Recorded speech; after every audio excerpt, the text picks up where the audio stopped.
Welcome to Meet the Author, where you can join in on insightful conversations with best-selling and award-winning indie published authors. Your hosts today are Rob and Joan, who themselves are indie published authors, book publicists, and paranormal investigators with Tampa Bay Spirits, based in Tampa Bay, Florida. Thanks for dropping by. And now, on with the show. Hi, I'm Rob. And I'm Joan. And we're so glad you decided to either watch the show today or listen to it later.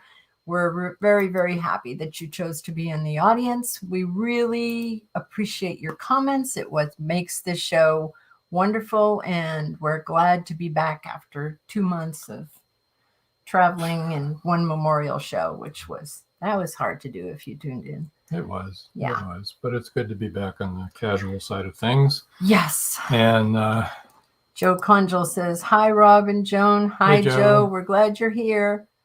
Welcome, welcome, welcome.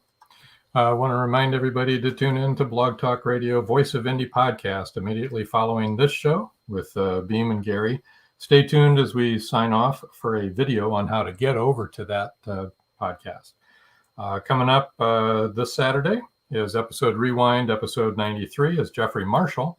That's 5:30 Eastern time, 4:30 Central time, and on and on and on across the country. That way, go down an hour each time zone.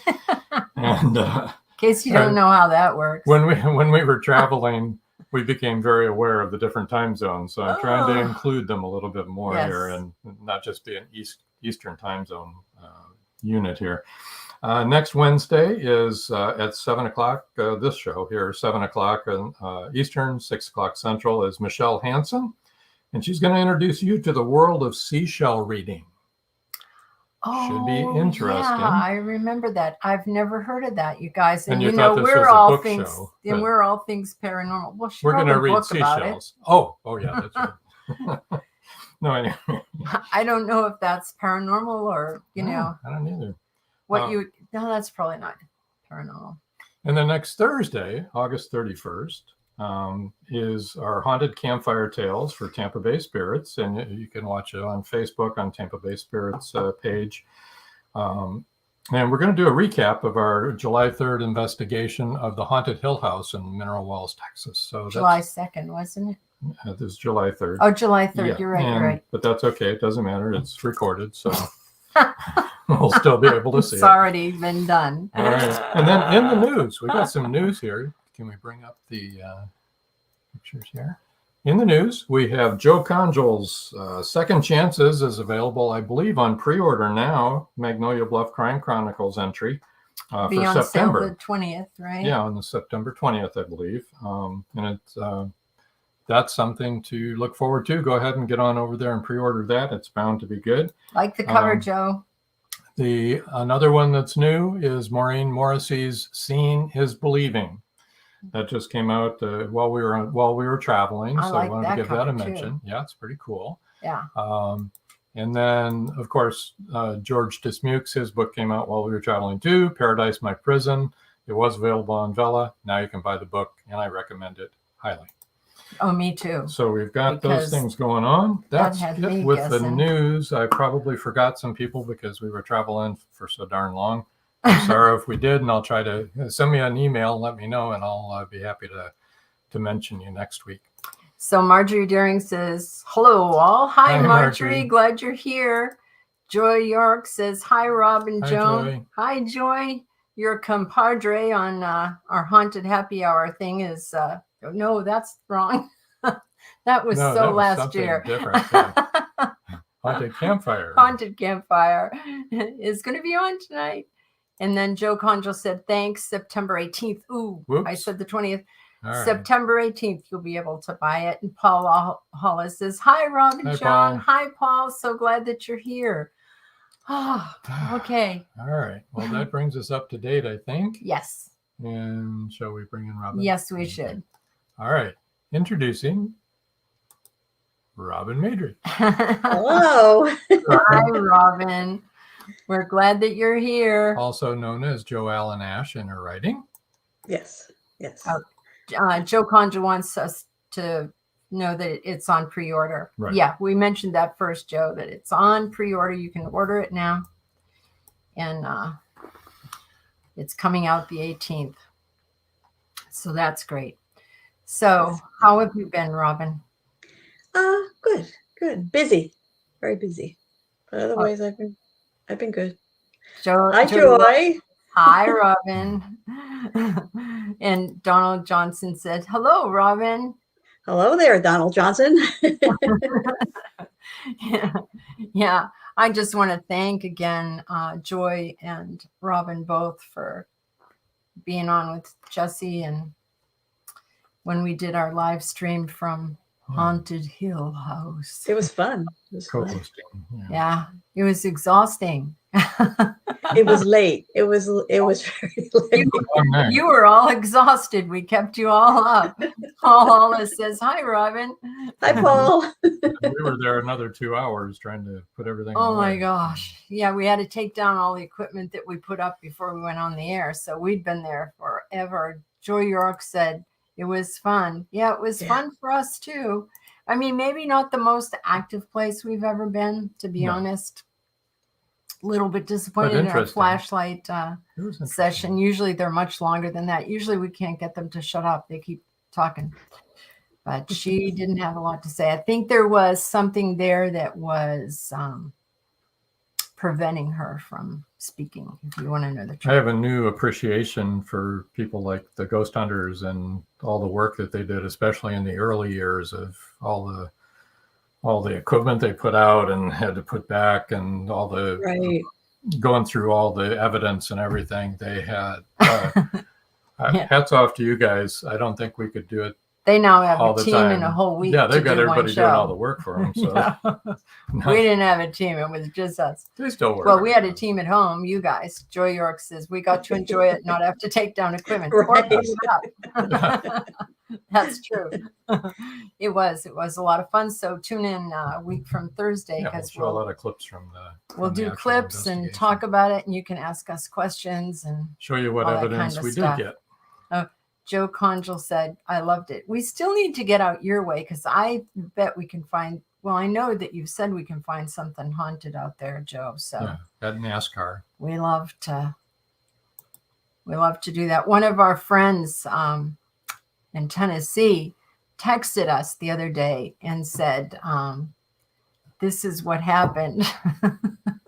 So at his house, and I sent him a little emoji of a ghost. Ooh, 'cause there's definitely something going on there. Joe Conjal said, Jess did a nice job explaining things. Yes, she did, Joe. Yeah, she did. She did. Really likes people to be educated, and doesn't like all the hype that surrounds a lot of the shows that are on TV that detracts from people really trying to investigate and see exactly what's going on. Like I said to you, Robin, in the pre-show here, I want to know what's happening. What's doing that? Like when I came running in yelling, the REM pod's going off, the REM pod's going off. And it was just a temperature change. So it was nothing. The room got a little hotter, and it was very hot. As we all know, we're in the middle of a heat wave. So the temperature went up in that room. Not at all exciting. Well, enough about that. Let's talk about your books and all the things that you would like to speak about. Yeah, well, the third book came out last month, and that's it right there. There's no glare on that one. So I was going to read from it. And I also wanted to explain after that about some upcoming news for the series. Okay. So, did you want to read from this one or your first one? No, I'll read from that one. All right. That sounds really good. Okay. Of course. And there's no real spoilers or anything. So anybody who hasn't gotten this far isn't going to be like wanting to smack me or anything. Okay. Should I start now? Yes. Sure. Go right ahead. Oh, wait a minute. We had this discussion in the pre-show too. Yes. Glasses. On with the glasses. Safety glasses. Yes. In case you get reading so fast. Well, that looks good. You look good in glasses. The paint is not set on fire. I think I look a little like Diane Keaton in my glasses. Oh, that's a good thing to look like. She's one of my Yeah, faves. I do like her. I do like Oh, me too. her. Okay, here we go. Chapter 1, Grace. War had spread across the provinces and we were being hunted down. This fact could not be denied. Yet, in the precise moment a projectile flew straight at me, my thoughts went from the vast array of dangers to something more imminent.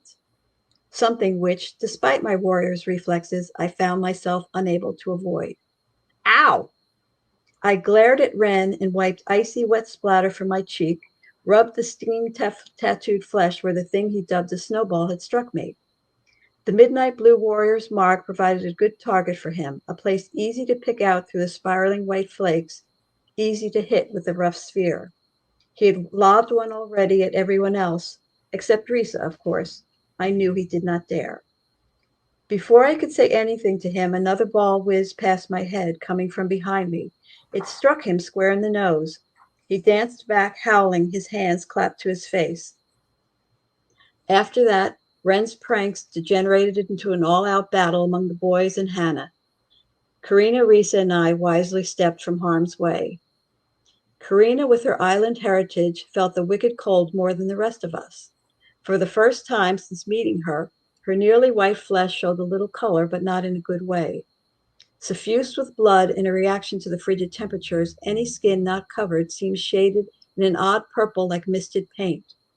Fortunately, not much remained exposed.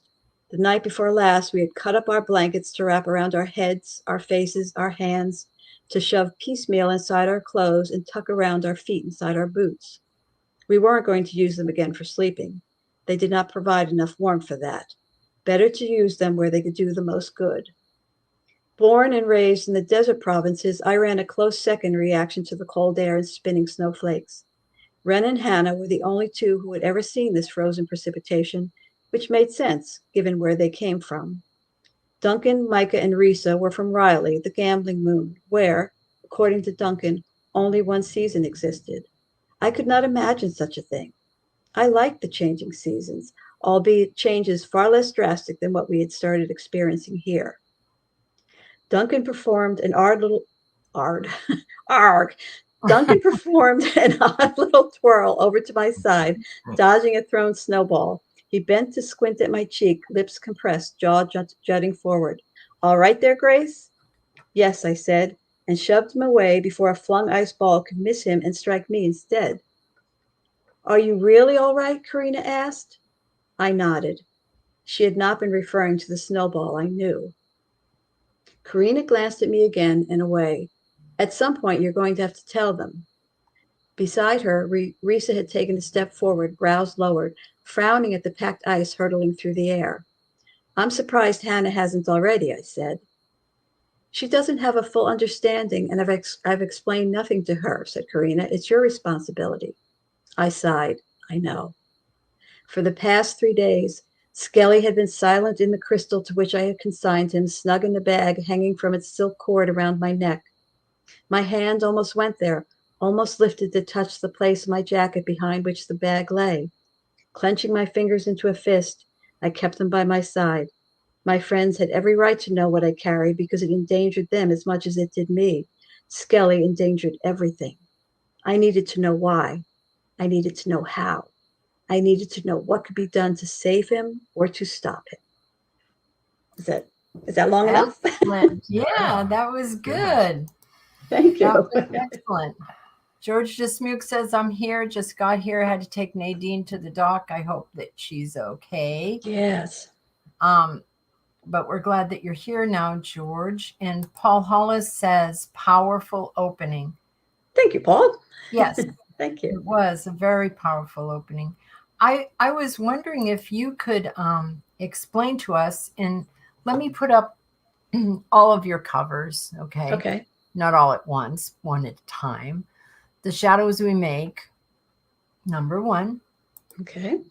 Thrice-Gifted Child, number 2. And The Sleeping Myth, the one you just read from, number 3. And for those of you who are just listening, every single cover has this beautiful blue crystal in it. So Do you want to explain that, or is that going to be too much of a spoiler if you explain why there's a blue crystal?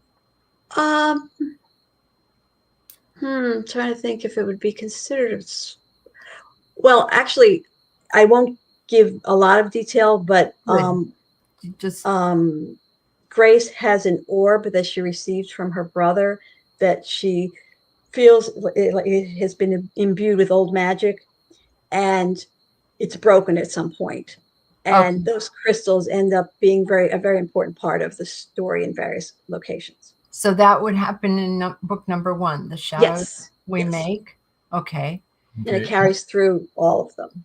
And your target audience is young adult, but is it available for everybody? I mean, would everybody enjoy it? Yes. So far, everybody, a young adult or adult, yes. I mean, I like The Hunger Games, which is considered young adult. That's I like right. Harry Potter, which goes from middle grade in the beginning up to young adult. And I'm trying to think what else. Oh, Twilight, the whole Twilight series. That was young adult. Mortal Bones. That yes. And Shadow and Bones. The other, yes. That whole series is supposed to be young adults, and I've read every single book. Yeah. So it's just when you the characters are all young adults. I mean, there are adults in the story too, but the main focus is on them and how they interact with the world around them. And even though there is some interference based on the adults around them, it's the story of them and how they cope and how they move forward and the different problems they face and the changes they go through. So it's called the Shadow Journey series, right? Yes. And even if we're not young adults now, we used to be. That's right. And would like to have those bodies again. At least I would. Joy York says, great reading. Sounds exciting. Thank you. And I know, thank you. Joe Conjal said, sounds great. Nice reading. You were going to say, I know. That Joy read the first one. And yes. And Joe Conjal says, all the covers are terrific. Thank you. Joy York said, yes, I read book 1 and loved it. Aw, that's great. She did a very nice review. I really appreciate it. That's awesome. And Joe Conjal says, young at heart, Joan. Yeah, well, some might even say childish. I think we all remain young at heart. I really don't think anybody actually emotionally or physically, unless something happens, gets old. Right. I think no matter where your body goes. The same person that you did when you were 18, Yeah. I'm still in here. Yeah. It's like, I don't know what you're dragging that old body around and giving me a hard time about. I want to just get going. Exactly right. Why don't we take our first break? Okay. It's about that time. And when we come back, we'll talk some more. Yeah, talk some more. We'll go start at book 1. There you go. Talk about any news that you might have. All right. Okay. Stay tuned, folks. It's 1919. Back from the war in Europe, Eric Lasko returns to Floodwood Station, Ohio, the small coal mining town he calls home. There, he faces new foes. One poses a threat to his personal long-term relationship.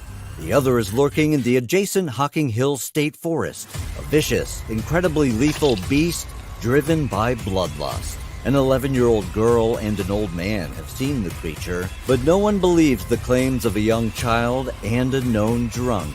When the first body is found, Eric, his father and brother, become suspects in his grisly death.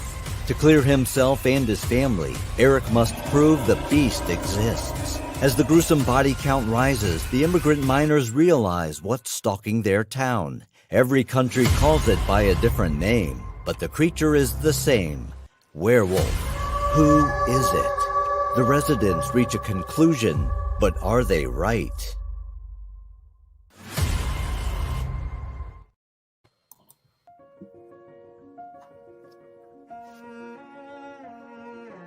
Mystery hovers in the Magnolia Bluff Public Library.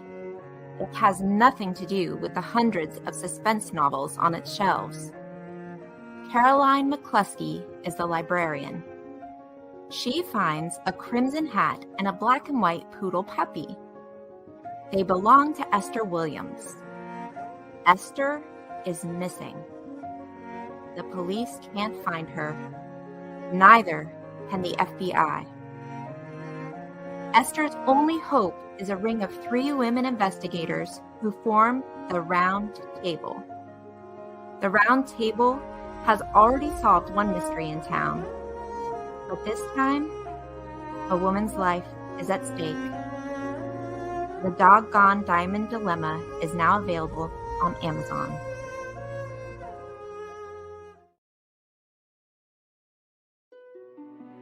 Paradise, My Prison. Charlie Flint awakens from a deep sleep and finds himself alone on a tropical beach surrounded by a palm tree jungle and exotic animals. He cannot remember who he is or anything about his life. First, he must find food and build shelter and protect himself from hidden dangers. As his memory gradually returns, it reveals what a very flawed person he is. A man who made too many mistakes, made too many enemies. The implications of the truth are staggering. How did Charlie get there? And will he save himself? Paradise, My Prison is the riveting new suspense thriller from retired Hollywood scriptwriter George Dismukes. Paradise, My Prison by George Dismukes is available in jacketed hardcover, softcover, and all ebook formats worldwide.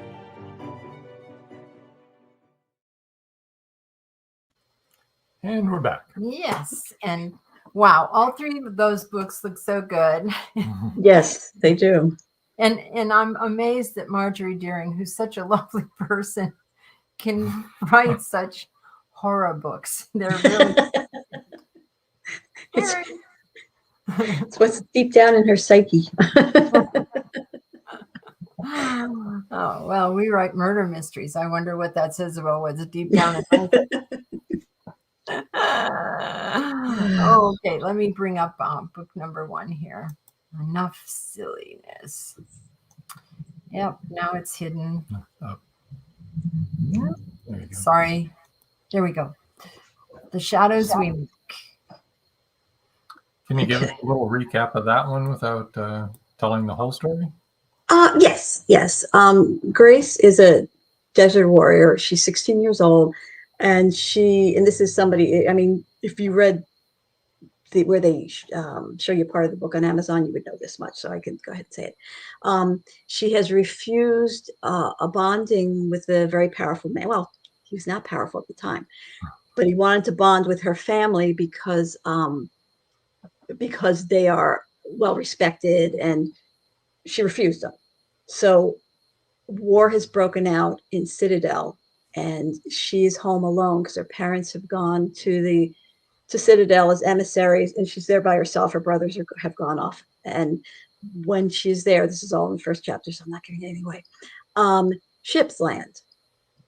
And it ends up that the guy she has refused has actually been the one instrumental in starting the war. And it's not just, and I can say this much, I think, without giving it away. It's not just there in Citadel, it's spreading throughout the land.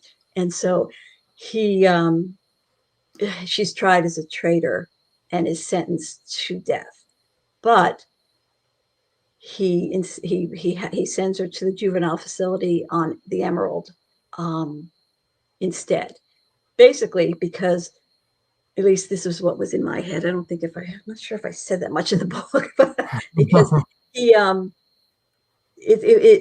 scaring her and making her think in that instant that she was going to die was only part of her punishment for him. Now she's going to have to live the rest of her life in prison. So she plots an escape with the very boy who basically betrayed her by giving false evidence. And you find out in the book what happened and why that all took place. And they plot an escape from the Emerald back to Talia, which is the world where she's from. He's from the Gambling Moon. And they have companions that leave with them, and then there's a whole story that goes with that. And I would give too much away there are creatures that you might consider. Sorry, hold on a second. Okay. That you might consider would be more, something from a horror story, but later on in future books, you find out actually where they came from. Okay, so that's book one. It didn't come over from Marjorie's book. Maybe in my dream too. No, I'm just kidding. By the way, Marjorie Deering goes,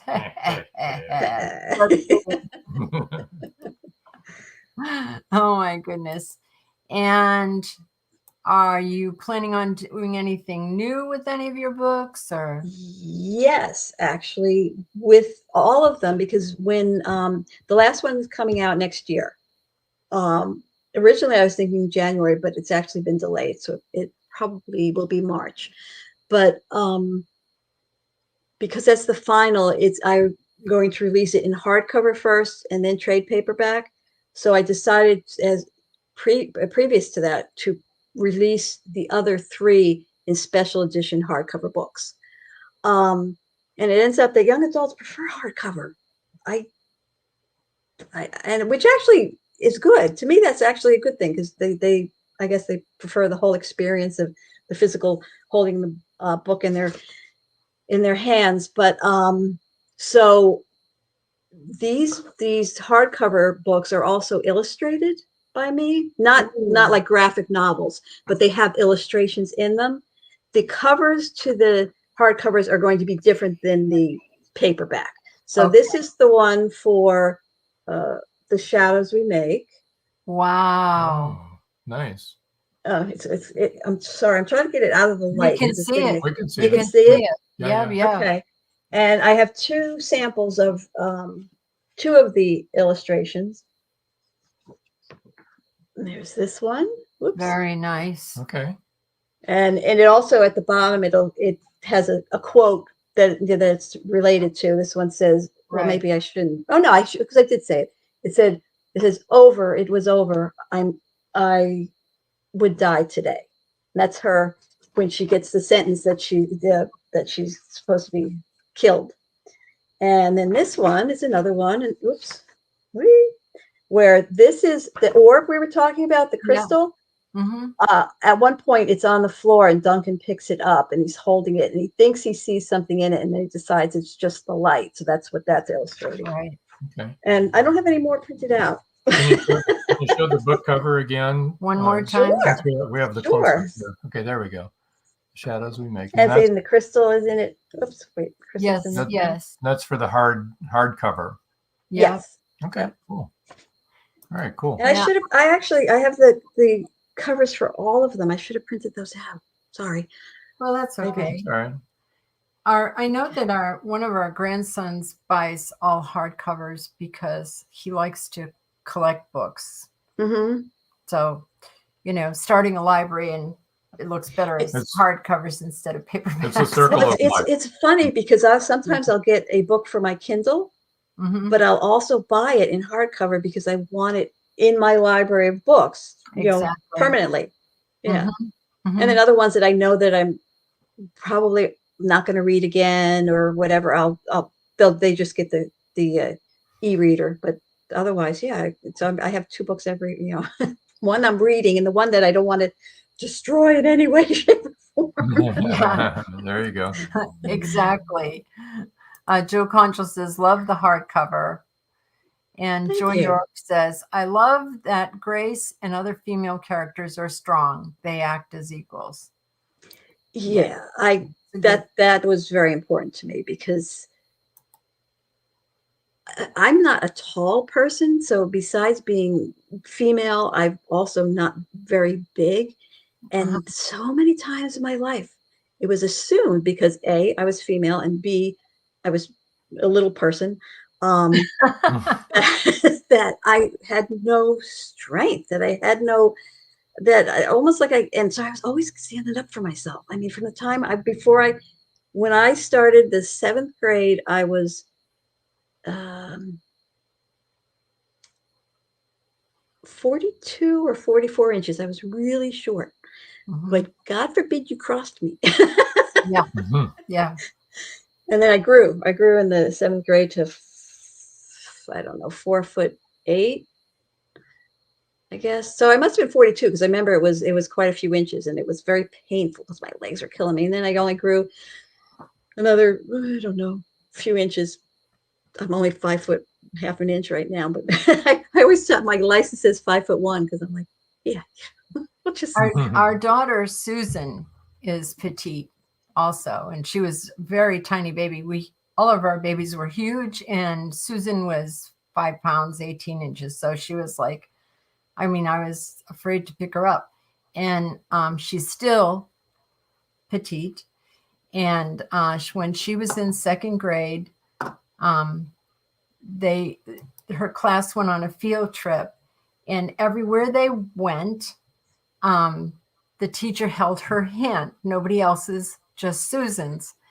And then they had to cross the street, and the teacher looked around and panicking and looking for Sue, and found her and grabbed her hand and said, "Come on, let's cross the street." And she said, "I'm just short. I'm not stupid."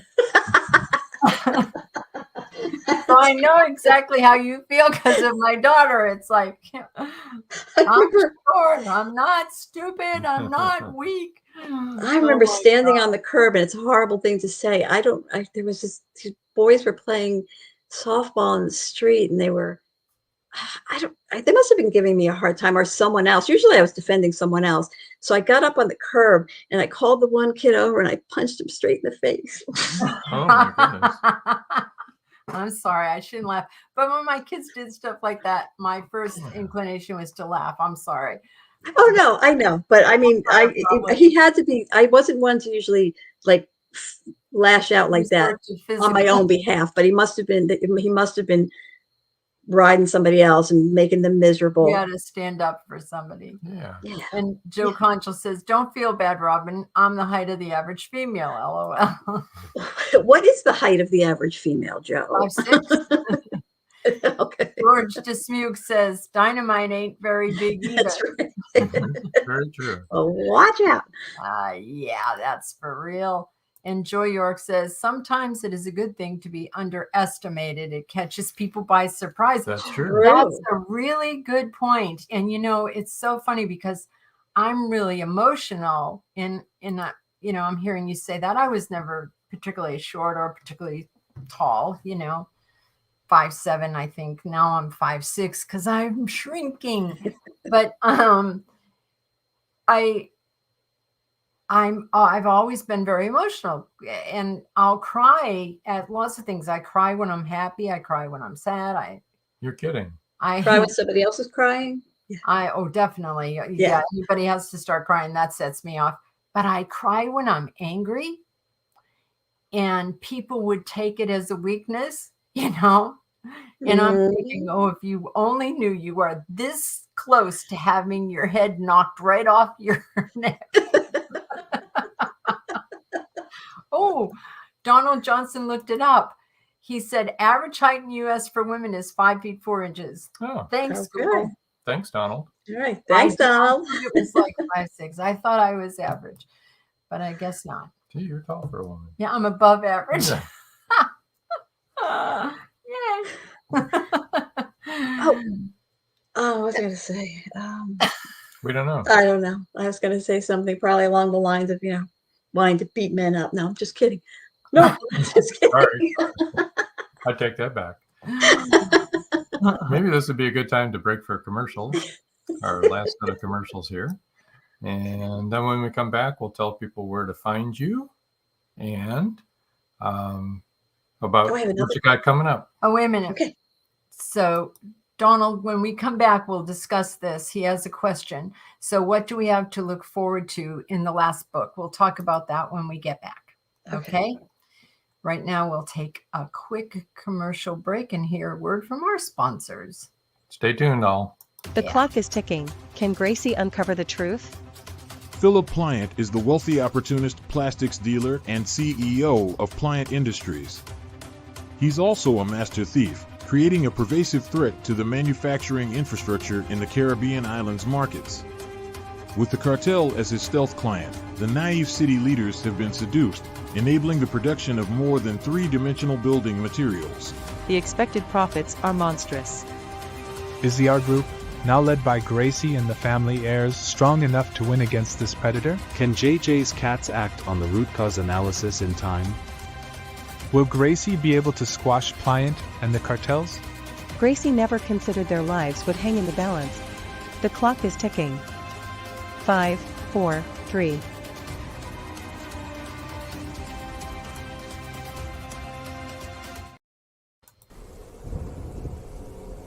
Many secrets are hidden within the darkness of the jungle. Behold, this one about a man, a woman, a black jaguar, and an ancient Maya legend. Two Faces of the Jaguar is a novel by George Dismukes that will take you deep into the jungle and capture your imagination until the last word. Two Faces of the Jaguar is book one of a trilogy. Two Faces of the Jaguar, where only the adventurous dare to read. Two Faces of the Jaguar, The Lost City, and The Jaguar's Quest are available on Amazon.com, Barnes & Noble, and many other bookseller websites. Two Faces of the Jaguar, the book people are talking about. Get your copy today.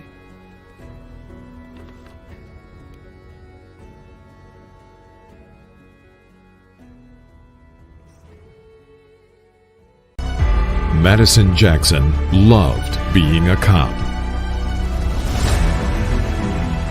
A young girl is raped and murdered near Burnett Reservoir. Madison vows to get justice for the child.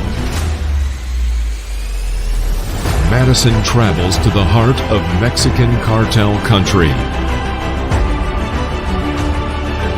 She is kidnapped, tortured. Will Madison ever make it home?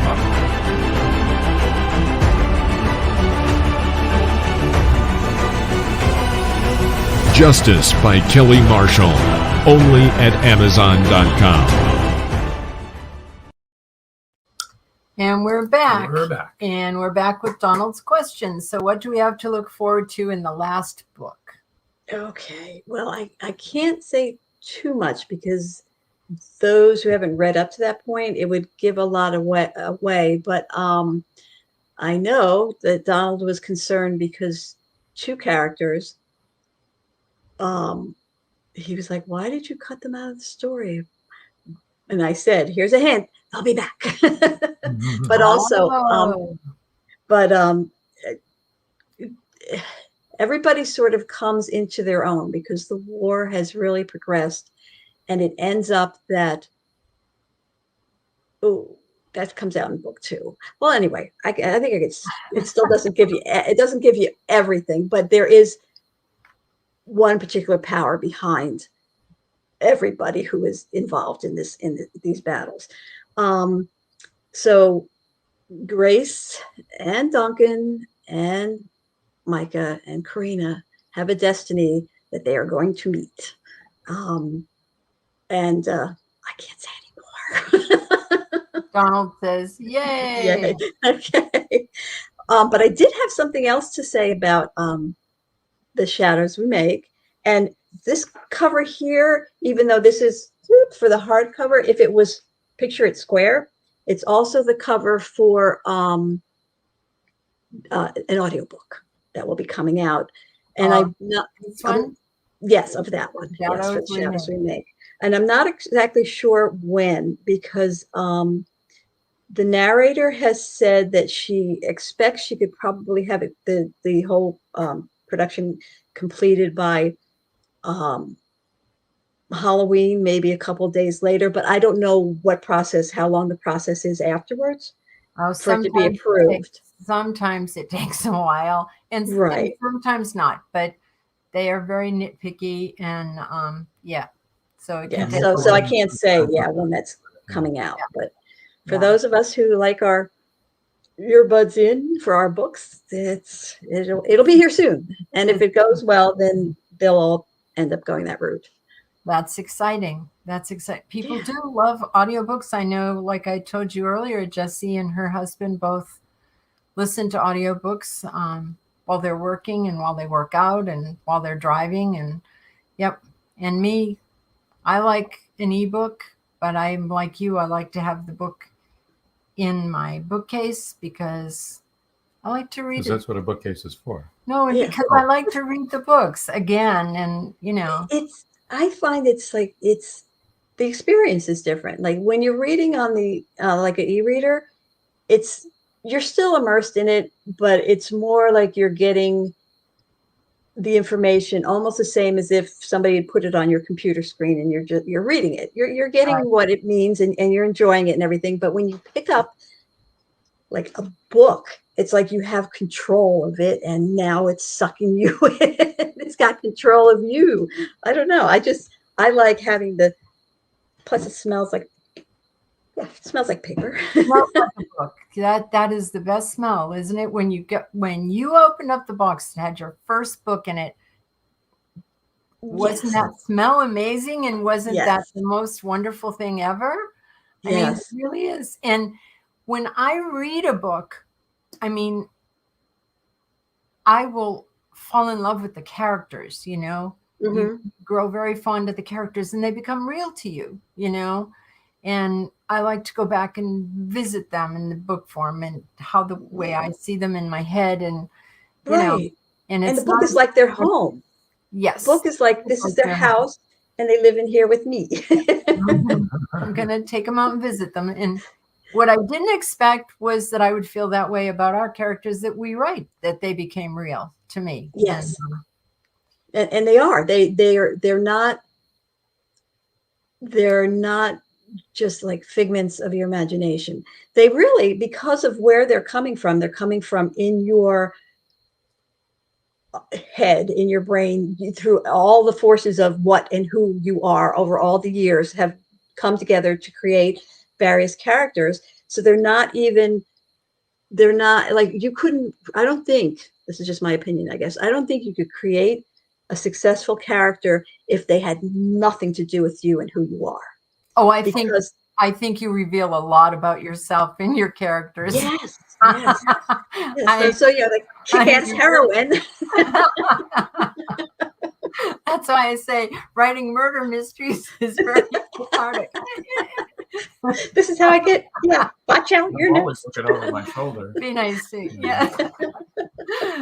Joy has a question. Does their age progress or do they stay the same age? Well, the funny thing about all of these books is that they, even though there's when the fourth one is out, there will be 4 of them. It takes place only over the course of months. So they are going to be the same age, basically the same age. They'll get a little older, but they don't like go a year and a year. It's not like Harry Potter in the next school year or, or suddenly they're nearing adulthood or anything. They're still 15, 16, 17. Yeah. Okay. Yeah. Joy says she listens to audio on her daily walk. And Donald says the e-reader has allowed me to read again, eyesight being a problem in my advancing age. Yes, I understand that. Nice to change the size of type, and holding the tablet in my hand does feel like a book to me. Well, there is that advantage. Yes. Which is, I admit, a really great advantage. Yes. I was reading something on my phone to my chiropractor a couple of weeks ago. I was reading him a review when I was getting ready to leave, and I'm like, oh, geez. And I'm like, getting it bigger so I can read it. Joe Gonchal says there are a couple of books I have the real book on my shelf. And he said, sorry, Joe. He said, I reread them yearly. And George Dismuke says, this is something I have heard every writer without exception say, my characters came to life. And he says, me too. I would love to sit down and have a beer with my favorite character. Okay, what surprised me, and I think this does speak something about who I am, is that not our, we have like multiple characters that are returning characters. It's like a team, like you have. And though my favorite character isn't one of the two main characters. There are two main characters, but my favorite character is one of the little sidekicks. And I know what it is. It's because I like who she is, and she's always excited and wanting to do things. And if you ask her to test guns, she's over the moon happy to be able to go out in the gun range and shoot. Rachel is one of my favorite characters. Oh boy, that's crazy. But yeah, so I hear what you're saying, George, and you too, and every author that's listening. We all, I'm sure that's true. We have favorite characters. And you know what it makes me think of? Did you ever see that special? It was a Christmas. It was about Charles Dickens when he was writing A Christmas Carol. Oh, I wish I could remember the name of it, but his characters throughout the whole movie are just appearing and talking to him and following him around. I'm like, yeah, I know exactly what you're talking about. I know exactly what you feel. Cool. Oh, I think I did see that. Yeah, and that's The Man Who Invented Christmas. It's called The Man Who Invented Christmas. And it's that's very relatable, you know. Yes, that's very relatable. Yeah, looking up and one of your characters is in the corner telling you what to do, and you're like, "Leave me alone for now, would you?" Like, no, this is what comes next. And you know, Caleb always used to say, Caleb Pirtle, who we lost recently, always used to say, if you have writer's block, it's because you are trying to make those characters do something that they would not do. Right. And when he first said that, it was a real eureka moment to me. And I was like, oh, that makes so much sense. I believe that that's true, because you have invented this whole person. You've created this whole person. You know who they are, you know, how they dress and how they think and what they like to eat and all those kind of things, you know. And if you've ever watched a TV show or a movie where they have, well, no, it'd have to be a TV show. Well, it could be a movie too. It's a recurring character. If you're ever watching a TV show or a movie with a recurring character, right? And then they have that character do something that is out of character for them, it takes you right out of the show. Right out of it. Yes. Right out of the story. And you know, you're now saying to your, well, for me, I'm now saying to Rob, they wouldn't do that. They wouldn't say that. That's stupid. You know, I'm yelling that at the TV because I'm usually watching it by myself. I'm like, that was stupid. Why did you do that? And it is. It's really bad. You need to keep your characters in character. I think probably it's because there are multiple writers and stuff like that for movies and TVs, and so that happens. Especially TV series, because there's not always the same writer for each show. No, there is not. And so then, you know, they have a Bible that they have to go by, but sometimes they have character flaws in them where it's like, that is not how they would react. And you know how that person would react. So George knows how that goes because he used to write characters for Gunsmoke. Yep. Oh, neat. He was Festus. So if you love Festus, you love George. Yeah. Everybody loved Festus. So he knows how to keep a character in character and real. real. And you'll find too in this a series, like later on after something like that happens, the next writer's trying to pull them back to where they're supposed to be. Exactly right. Yeah, exactly right. And I think sometimes that can be the death of a series. Yeah. If you go too far. People lose interest. Yeah. They do. So we've got to be careful when we're writing a series of books. I have a question. So now this next book, you said the one that's coming out maybe in March, that it's the last one. Do you have another series planned? Do you have something else cooking up here? Somebody else talking to you saying, here I am. It's funny. I have a series. Well, I have two in my head. Okay. One is something I'd have to get back to. My youngest son and I hashed through this entire series of, I don't know, like 12 years ago. And I started writing it. And it's more of a middle grade rather than young adult. And I would really like to go back and work on it. And the other one, because I am enamored of King Arthur and everything in that whole realm, but it's not a series. It's just a very probably long standalone book about Elaine of Corbin. And I would like to also get back to that and finish that, because I did start that. And back when I was in a writer's group, everybody was reading their stories. I don't know if you noticed how I stumbled. I used to not be able to read at all. So one of the other writers read mine for me. It was like the first chapter, and everybody was like quiet afterwards. And I'm like, was it that bad? No, it's that good. Yeah, based on what they said afterwards. Yes. Yeah. So I really need to get back to that, because that's something that's been traveling around in my heart probably since I was 12 years old, the story that I want to write. So I really not getting any younger. So I really should get it done. But you did good on your reading tonight, I thought. Yeah. Well, I you did real well. I practiced several times. Do you have a working title, or did I already ask you this? No, you didn't. The fourth book is called, and it's funny because it's The Shadows We Make, The Thrice-Gifted Child, The Sleeping Myth, but the fourth one is In Darkness We Break.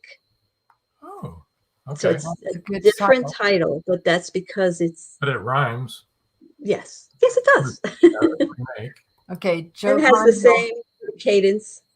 So the big question, Robin, plotter or pantser? Okay. Well, when I wrote a series for Kensington, I had to outline it because I had a relatively short period of time to complete it, and they wanted to see an outline, I guess, to make sure I was going to, before the contract was signed, then, they didn't make sure I was going to be able to complete it. And so, but that is the only book I have ever plotted out. I fly by the seat of my pants. Yeah. All the time. Yeah. How else can those characters tell you what they want to do? Right. Because otherwise they're like, oh, lady, what is wrong with you? Why are you trying to squeeze me into that little box? That's not where I belong. Rachel would be like, I want to shoot my gun. Well, could Rachel ever get her own story? No. She'll always be part of the ensemble. No, we're really invested in our two main characters. Okay. I like that. I'm just curious. They wouldn't like it. Yeah, they'd be like, hey, we're the ones that are up on top. She's just a sidekick. Yeah. You've heard of a writer's strike? We'd have a character strike. Yeah. That's right. See the little signs dancing through your head. You know what we haven't done, Robin? I haven't put up all of your information for everybody. Oh, great. Okay, so here's the YA website. It's joallennash.com, and that's JoAllenAsh. And Facebook, you can reach her at Jo Allen Ash, same spelling, oddly enough. Instagram is Robin_Maderich_writes, and that's ROBIN_MADERICHWRITES. And this is for all of you people who are listening to the podcast and can't read what is on the screen here. And her blog is robinmaderich.blog. And she's also on TikTok at Jo Allen Ash YA author. So we were saying this looks like a very odd word, but it's actually JOALLENASHYAAUTHOR. So that's where you can find her. And where can they find your books? Where can they buy your books? You can get them online, just about through anywhere online. Most bookstores can order them for you. Some, but I don't know which, have them on their shelves. So if you don't want to hunt all over the place, you're better off going online where you can get them digital or print. Awesome. They on Amazon? They're on Amazon, Barnes and Noble, Kobo, Apple, any Barnes and Noble, any physical bookstore that lists books for sale, even if they're not on their shelf. You find the print books there. It's really neat because sometimes I look up other countries. I'm like, oh yeah. I know, it's exciting. Joe Conjal says, have you had success marketing on TikTok? I don't know because I haven't been doing it that long. I think it's only been 2 or 3 weeks. I have, people, the one thing is you have to make sure that you engage and you don't just like put stuff out there. So right. I waste no, not a waste. I swear it's not a waste. Actually, I do enjoy some of the things I'm looking at. I do enjoy, but it ends up sucking time while I go through and, like stuff and comment on it. And I mean, I'm happy to do it because they deserve as much attention as I'm hoping to get myself. But as far as I don't know if it's affected sales, but I have noticed more people coming to my website. Yeah, because it'll show, how many and where they're from. They're from all different countries. So like recently it was Ireland and Finland and Italy and Canada and the US are always there. And somewhere in the Middle East and France. So there are people from all over looking. Whether they're buying or not, I'm not sure. Although I can see stats for sales and they are selling in those places too, but that's from prior sales. I can't tell from these, these past few weeks. It's too soon. Yeah. For the analytics to be out yet. Yeah. Well, I think that TikTok actually reaches your audience, that your targeted audience. Yes. So, of course, young adults, as we've said many times before, there's so many young adult series that everybody of all ages likes, and yours included. However, if you want to reach that age group, they're all on TikTok. Right. And my cousin's daughter said, she said, Facebook is for old fogies. That's what they think. Go on TikTok. That's exactly what they think. And if you go on TikTok, it's all young kids, Yeah. In fact, some of the people that are following me, I'll comment on some of their little videos and like them, but I won't follow them back only because they're obviously minors, and I just don't want to be a stalker. Yeah. So I'll comment and everything, but sorry, I can't follow you back because that's why. That is wisdom. Yes. Well, you can't follow everybody that follows you anyway. It's right. It's that's impossible. That'd be crazy down. I'd be following just from my X account, if that's not the dumbest thing ever. Whatever that is. I know it makes me feel really weird for my Twitter account. Twitter slant. Oh, yeah. Or X Twitter. X. It used to be Twitter and now it's X. No, it's X Twitter. Yeah, it's X/Twitter. I'd be following 18,000 people, and I just couldn't keep up with them. Right. But it's funny. Comment and like Facebook. People will look at the Joe Allen Ash page, but I don't know who they are. And if I go over and they have nothing on their page, I'm not going to respond. Right.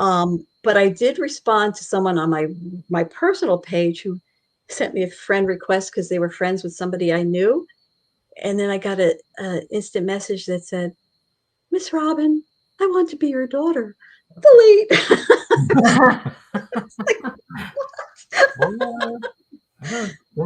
So you have to be careful with that stuff too, I guess. Sure. Yeah. Oh my gosh. All sorts of strangeness. Okay. I want to be your daughter. I don't know why.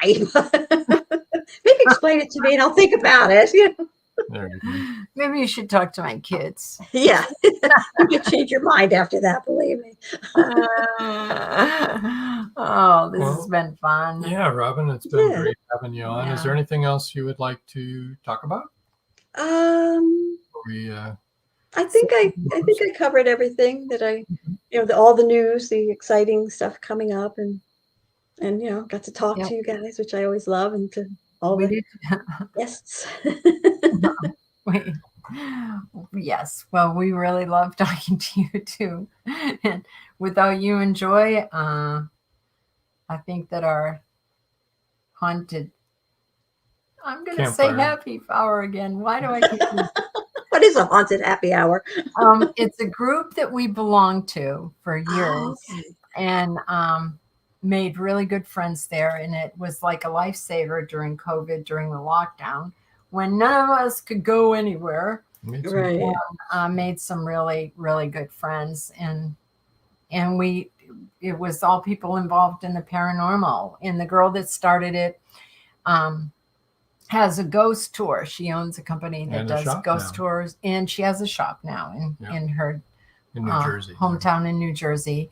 And we would just each one of us would do different topics that we wanted to talk about in the paranormal. Joe Con just said, great show tonight. Thanks, Robin. And of course, Robin Joan. Well, thank you, Joe. Thanks, Joe. And thanks for being here. I agreed. Thanks for being here. Marjorie Deering says, another great episode. Thanks, Joan, Robin. Thank you. Robin. Thank you. Paul Hollis says, another great show. Thanks all. Thank you, Paul. And you guys make this show great too. Without your comments, this wouldn't be much fun. For sure. Yeah, it makes it so much fun, I think. All right, we're going to move you over to this side now.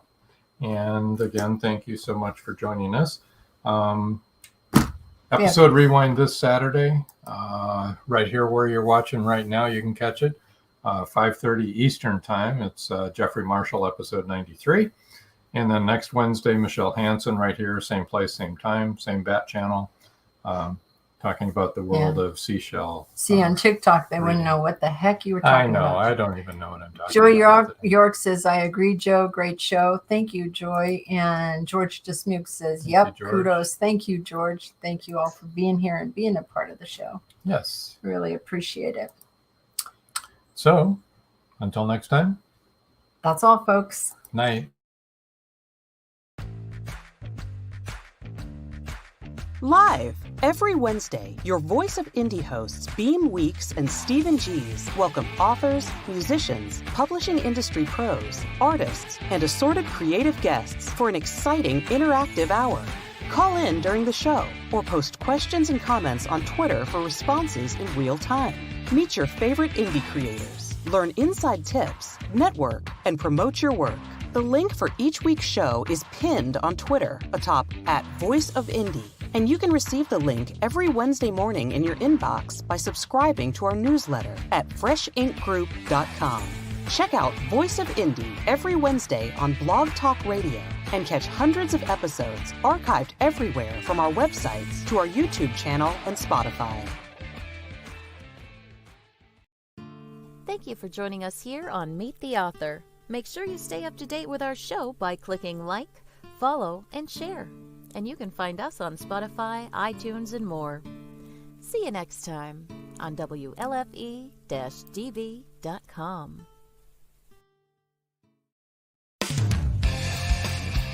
You've been listening to WLFE-DB.com, where our shows are your shows.